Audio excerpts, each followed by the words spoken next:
My name is Erin Merryn, and when I was a young child, I was sexually abused.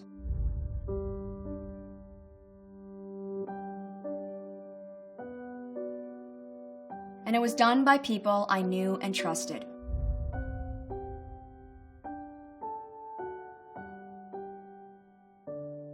I was 6 years old, but I could tell you the details of what happened over 20 years ago as if it happened yesterday. The closet doors open, the toys on the floor, and one thing I'll never forget, he looked at me and said, "This is our little secret. If you tell anybody, no one will believe you." When I was 11 years old, it happened again, this time by a trusted family member. And I went home and began writing about it in my childhood diary. And for 2.5 years, I filled that diary, not letting anybody know the horrors I was enduring. This secret is killing me, and I have to tell someone. What if he is right and no one believes me? How do I make him stop? If you are out there, God, please help me. And it wasn't until my little sister came to me and said the words I will never forget.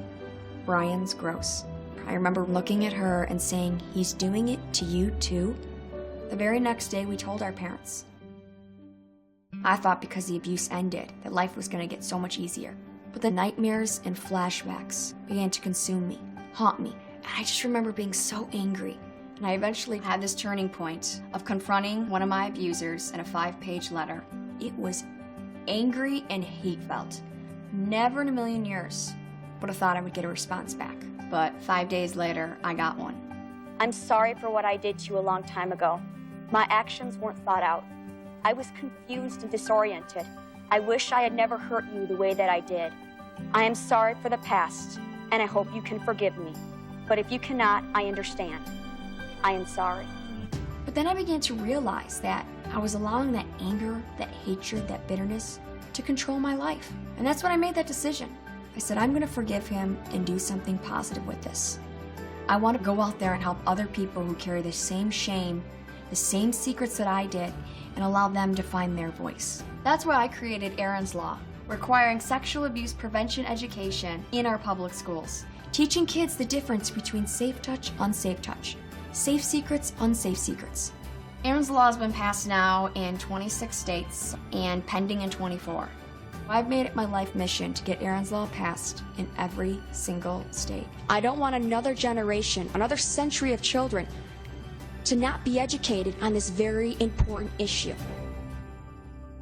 We teach children stranger danger, tornado drills, bus drills, fire drills, say no to drugs, but we teach nothing on sexual abuse. As a society, we sweep it under the rug, look the other way, and think it's not going to happen to us. Parents, you need to know how to talk to your kids about sexual abuse, the warning signs to look for, and the proper way to handle it if your child does disclose, no matter how uncomfortable it might be. And kids, if this has ever happened to you, this is not your fault. You're not to blame, and you need to tell somebody. There are safe places for you to go. Go to tlc.com/bethevoice to educate yourself on sexual abuse, to get the support you need and help pass Erin's Law in every state.